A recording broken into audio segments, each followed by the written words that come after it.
भाई बहनें, आप सभी को नमो बुद्धाय जय भीम। यहाँ हम और आप सभी लोग रविदास जयंती के समारोह पर हेतु एकत्रित हुए हैं। रविदास जयंती का पूर्व संत रविदास जी जन्म दिवस के उपलक्ष्य में मनाया जाता है। इनका जन्म 1377 में बनारस के सिर गोवर्धन गांव में रघु और गुरबिनिया देवी के यहाँ हुआ था। रविदास जी एक महान संत कवि समाज सुधारक थे। रविदास जी के पिता का नाम श्री संतोरव दास और माता का नाम श्रीमती कलसा देवी था। इनके गुरु रामनंद और कबीर साहब थे। इनके शिष्य का नाम मीराबाई। इनका जाति महार जाति था। इनका भाषा शैली अवधी, राजस्थानी, खड़ी बोली, उर्दू, फारसी बोली आती थी।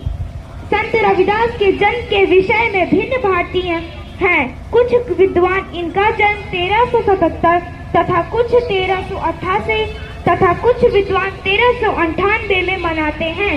रैदास ने साधु संतों को संगति से प्राप्त व्यावहारिक ज्ञान प्राप्त किया था। ये निगुण संप्रदाय के बहुत प्रसिद्ध संत तथा कबीर के समकालीन थे। रविदास की वाणी भक्ति के सच्ची भावना, समाज के व्यापक हितकारी तथा मानव प्रेम से ओतप्रोत थी। मूर्ति पूजा, तीर्थयात्रा जैसे दिखावों से रविदास का बिल्कुल भी विश्वास न था। वह व्यक्ति के आंतरिक भावनाओं और आपसी भाईचारे को ही सच्चा धर्म मानते थे। रैदास ने अपनी काव्य रचना से सरल व्यवहारिक भाषा का प्रयोग किया है। रैदास को उपनाम को रूपक अलंकार विशेष प्रिय है। सीधे साधे पदों से संत कवि ने हृदय के भाव बड़ी सफाई से प्रकट किए हैं। इनका मृत्यु स्थान वाराणसी में है।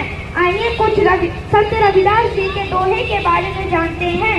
पहला दोहा, ब्राह्मण मत पूजिए जो होवे गुड़ ही, पूजिए चरण चंडाल के जो होवे गुड़ पर भी।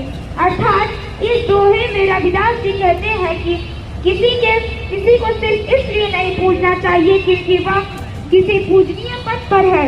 यदि व्यक्ति में उस पद के योग्य गुण नहीं है तो उसे नहीं पूजना चाहिए। इस जगह अगर कोई व्यक्ति है, कोई किसी ऊंचे पद पर न हो लेकिन बहुत गुणवान हो तो उसका पूजन अवश्य करना चाहिए। मेरा दूसरा दोहा, मन ही पूजा मन ही धूप, मन ही सेवक सजा स्वरूप। अर्थात